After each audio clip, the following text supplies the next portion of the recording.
ప్రజాపాలన కార్యక్రమం ద్వారా ప్రభుత్వ పథకాలు ప్రతి అర్హులైన లబ్ధిదారులకు చేరవేయడమే మండలి సభల ప్రధాన లక్ష్యమని జిల్లా కలెక్టర్ ప్రతిమా సింగ్ అన్నారు. ప్రజాపాలన ప్రగతి ప్రణాళిక 99 రోజుల కార్యాచరణలో భాగంగా మెదక్ జిల్లా కొల్చార మండలంలో గురువారం మండల స్థాయి కమిటీ సమావేశం నిర్వహించారు. ఈ కార్యక్రమానికి జిల్లా కలెక్టర్ ప్రతిమా సింగ్ ముఖ్య అతిథిగా హాజరై జయ హే తెలంగాణ రాష్ట్ర గీతంతో కార్యక్రమాన్ని ప్రారంభించారు. ఈ సందర్భంగా కలెక్టర్ మాట్లాడుతూ ప్రజాపాలన కార్యక్రమం ద్వారా ప్రభుత్వ పథకాలను ప్రతి అర్హులైన లబ్ధిదారులకు చేరవేయడం ప్రధాన లక్ష్యమన్నారు. గ్రామ స్థాయిలో సమస్యలను గుర్తించి తక్షణ పరిష్కారం అయ్యే విధంగా చర్యలు తీసుకోవాలని అధికారులు కృషి చేయాలన్నారు. ప్రజలు తమ సమస్యలను నిర్భయంగా తెలియజేయాలని, ప్రభుత్వం అందిస్తున్న సేవలు సద్వినియోగం చేసుకోవాలని పిలుపునిచ్చారు. మండలి సమావేశంలో లేవనెత్తిన సమస్యలను త్వరితగతిన పరిష్కరించేందుకు సంబంధిత అధికారులు సమన్వయంతో పనిచేయాలని జిల్లా కలెక్టర్ ఆదేశించారు. ప్రజల నుంచి వచ్చిన ప్రతి విజ్ఞప్తిని ప్రాధాన్యంగా పరిగణించి నిర్ణీత కాలంలో పరిష్కారం చూపించాలన్నారు. గ్రామ స్థాయిలో ఎదురవుతున్న త్రాగునీరు, రహదారులు, విద్యుత్ ఇతర మౌలిక వసతుల సమస్యలను వెంటనే గుర్తించి తగిన చర్యలు తీసుకోవాలని అధికారులను ఆదేశించారు. ప్రజలకు ఇబ్బంది కలగకుండా సమర్థవంతమైన సేవలను అందించడమే ప్రభుత్వ లక్ష్యమన్నారు. ప్రతి గ్రామంలో కనీసం 10 మంది రైతులతో ఆయిల్ ఫామ్ సాగుపై అవగాహన కార్యక్రమాలు నిర్వహించాలన్నారు. ఆయిల్ ఫామ్ పంట ద్వారా రైతులకు అధిక ఆదాయం లభించే అవకాశాలు ఉన్నాయని, ప్రభుత్వం అందిస్తున్న ప్రోత్సాహకాలను వినియోగించుకోవాలన్నారు. రైతులకు అవసరమైన సాంకేతిక సూచనలు, శిక్షణలు అందిస్తూ ఆయిల్ ఫామ్ సాగును ప్రోత్సహించడంలో గ్రామస్థాయి ప్రజాప్రతినిధులు గ్రామాల అభివృద్ధిలో కీలక పాత్ర పోషించాలన్నారు. ప్రభుత్వ పథకాలను ప్రజలకు సమర్థవంతంగా చేరవేయడంతో పాటు ప్రతి ఇంటికి అవగాహన కల్పించే బాధ్యత సర్పంచ్లపై ఉందన్నారు. ఆయిల్ ఫామ్ వంటి లాభదాయక పంటలపై రైతులకు ప్రోత్సాహం కల్పించి వ్యవసాయ రంగ అభివృద్ధికి తోడ్పడాలని ఆయన పేర్కొన్నారు. అనంతరం మండల సమైక్య సభ్యురాలు మాట్లాడుతూ మహిళా సంఘాల బలోపేతం, స్వయం ఉపాధి అవకాశాల పెంపు, గ్రామీణ అభివృద్ధిలో సంఘాల పాత్రను గురించి వివరించారు. ప్రభుత్వం అందిస్తున్న సహాయంతో మహిళలు ఆర్థికంగా ముందుకు సాగుతున్నారన్నారు. ఇందిరమ్మ లబ్ధిదారులు మాట్లాడుతూ ప్రభుత్వం అందిస్తున్న ఇందిరమ్మ ఇళ్ల పథకం ద్వారా తమకు స్థిరమైన నివాసం కలగడం ఎంతో సంతోషకరమన్నారు. ఇంతకాలం ఎదుర్కొన్న గృహ సమస్యలకు శాశ్వత పరిష్కారం లభించిందని, తమ కుటుంబాలకు భద్రతతో కూడిన జీవనం అందించిందని పేర్కొన్నారు.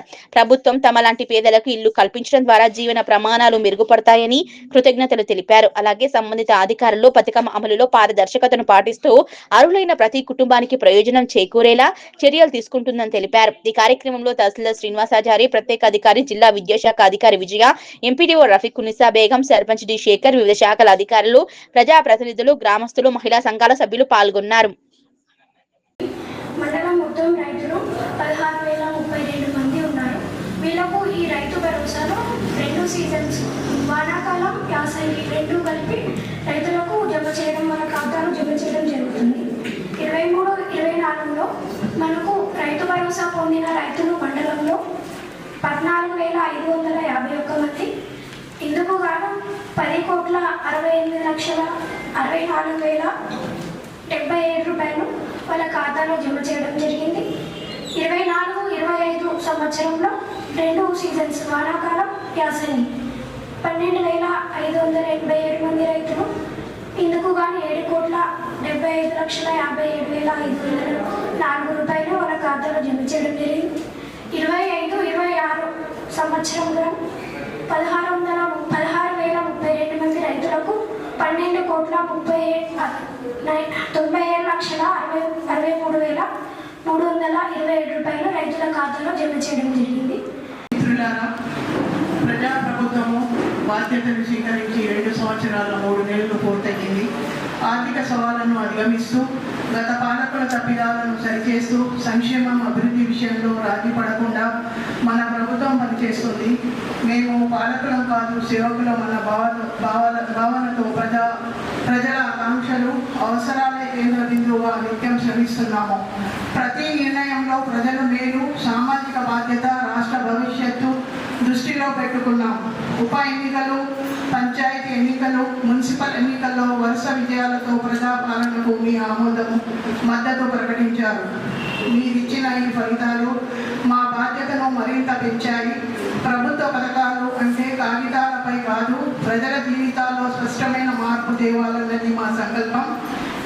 ఆ ఉద్దేశంతోనే ప్రజాపాలన ప్రగతి ప్రణాళిక పేరుతో కార్యక్రమాన్ని ప్రారంభించాం.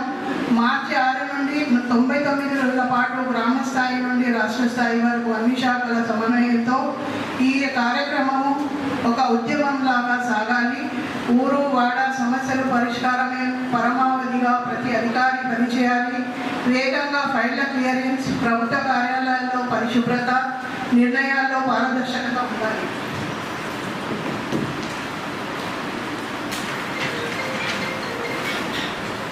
మహాలక్ష్మి ఉచిత బస్సు సౌకర్యము, 500కే గ్యాస్ సిలిండరు, 200 యూనిట్ల వరకు ఉచిత విద్యుత్తు, ఆరోగ్యశ్రీ, రేషన్ కార్డులు, సన్నబియ్యము, ఇందిరమ్మ ఇల్లు, మహిళా సాధికారత వంటి పథకాలు అర్హులకు చేరేలా ఈ కార్యక్రమం జరగాలి. తెలంగాణ రైజింగ్ 2047 విజన్తో ఆర్థికంగానే కాక అన్ని రంగాల్లో తెలంగాణ ప్రపంచంలో నెంబర్ 1గా నిలపాలన్నది మన సంకల్పం. ఈ సంకల్పంలో ప్రతి పౌరుడు భాగస్వామి కావాలి. ప్యూర్ రేర్గా రాష్ట్రాన్ని వర్గీకరించుకుందాం. వాటి పరిధిలో సేవ, తయారీ, వ్యవసాయ రంగాల్లో ప్రపంచానికి ఆదర్శంగా మనం ఎదగాలి. ఈ 99 రోజుల కార్యాచరణ ఒక సాధారణ కార్యక్రమం కాదు, ఒక దీక్ష. 4 కోట్ల తెలంగాణ ప్రజలు ఒకటై దేశానికి, ప్రపంచానికి ఆదర్శంగా ఎదగాలి. ఇదే నా కళ. ఆ కళను సాకారం చేయడంలో ప్రతి తెలంగాణ బిడ్డ భాగస్వామి కావాలి. మీ అందరి సహకారాన్ని కోరుకుంటూ మీ ముఖ్యమంత్రి రేవంత్ రెడ్డి. ఉన్నారు కదా, మాకు శాంక్షన్ ఇవ్వలేదు. నేను ఏమంటున్నా, చేస్తే మేము వర్క్ స్టార్ట్ చేస్తాం మేడం. డైరెక్ట్ ఇచ్చారు మేడం, కానీ అది స్టార్ట్ చేయక ఇప్పుడు ఈ మంత్ ఫైల్ స్టార్ట్ చేశారు. 14 ఉన్నాయి. 14 శాంక్షన్ ఉన్నాయి మొత్తం మండలికి. ఇప్పుడు ఓన్లీ 5 స్టార్ట్ అయ్యాయి, మిగతా స్టార్ట్ కాదు. అవి మాకు ఇచ్చేసేయండి మేడం. అదే మీకు చెప్తాం కదా, ఆయన డీటెయిల్స్ ఇస్తారు. మీరు లోకల్ లెవెల్లో కన్విన్స్ చేసి కొంతమందికి చెప్పాలి. వాళ్ళ పని చేస్తే మనం డబ్బులు కూడా రిలీజ్ చేస్తాం. అది మనకి ఇబ్బంది లేదు. మా తరఫు నుంచి మనం మొత్తం శాంక్షన్ కానీ ఏదో పక్కగా చేస్తున్నాం.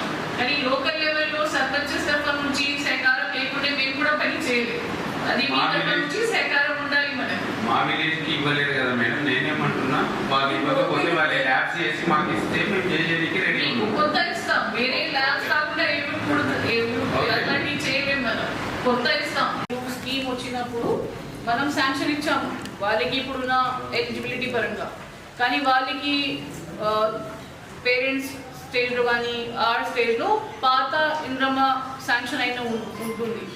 సో ఆ కేసెస్కి మన స్టేట్ లెవెల్ నుంచి ఆపేశారు.